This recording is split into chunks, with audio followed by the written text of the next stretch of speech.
Taiwan के खिलाफ चीन का बारूदी एक्शन शुरू हो चुका है। आसमान से लेकर समंदर तक ताइवान की घेराबंदी शुरू है। ताइवान की सीमा में घुसे चीन के 27 लड़ाकू विमान। समंदर में ताइवान की सीमा में 7 चीनी वॉरशिप भी मौजूद है और यही वजह है कि ताइवान की तरफ से सख्त चेतावनी दी जा रही है चीन को, और चीन के जो लड़ाकू विमान हैं उनको वापस भी लौटना पड़ा ताइवान के इस सख्त रवैये के बाद से। तो कहीं ना कहीं ताइवान ने पिछले कुछ दिनों में एक एग्रेसिव अप्रोच अपनाया है, एक एग्रेसिव तरीका अपनाया है चीन से कम इस टेंशन की सिचुएशन में बातचीत का। और देखिए वॉर का नया फ्रंट जिसकी हम बात कर रहे हैं, चीन का ऐलान जंग। चीन ने भी क्या कहा है इसको भी देख लेते हैं जल्दी से। चीन के सुखोई 30 ताइवान स्ट्रेट में घुसे, ये जो खबर हम आपको दिखा रहे हैं, और J-10 फाइटर जेट ने ताइवान में घुसपैठ की। J-16 फाइटर जेट से ताइवान की घेराबंदी। BZK-005 ड्रोन ने भी ताइवान में घुसपैठ की है।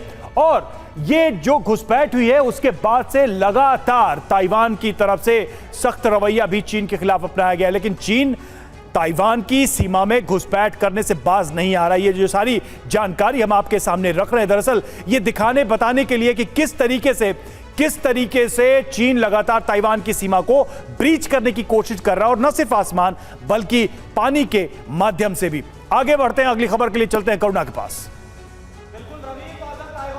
के बीच युद्ध हुआ तो आप देखिए होगा क्या, ये जानना भी बहुत ज्यादा जरूरी हो, और ये दर्शकों को बता देते हैं कि आखिर किसमें कितनी ताकत है, समझना बहुत जरूरी है।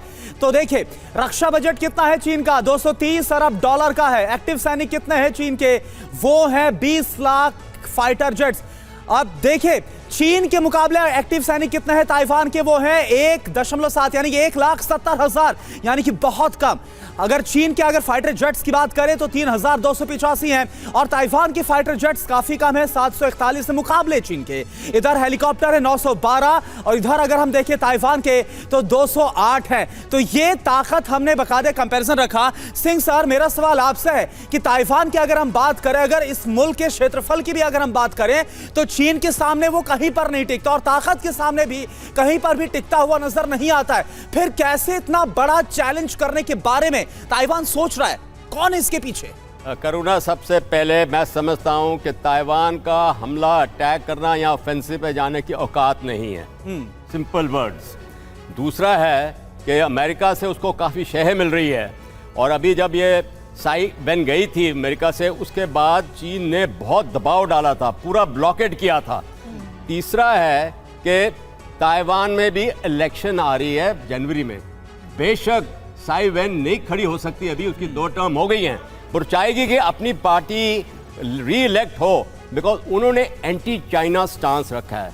तो अपनी पब्लिक को दिखाना चाह रही हैं कि हम बड़े स्ट्रांग हैं और हम चीन को ऐसे चेतावनी दे सकते हैं, उसको थ्रेटन कर सकते हैं, पर वो मुनासिब नहीं है।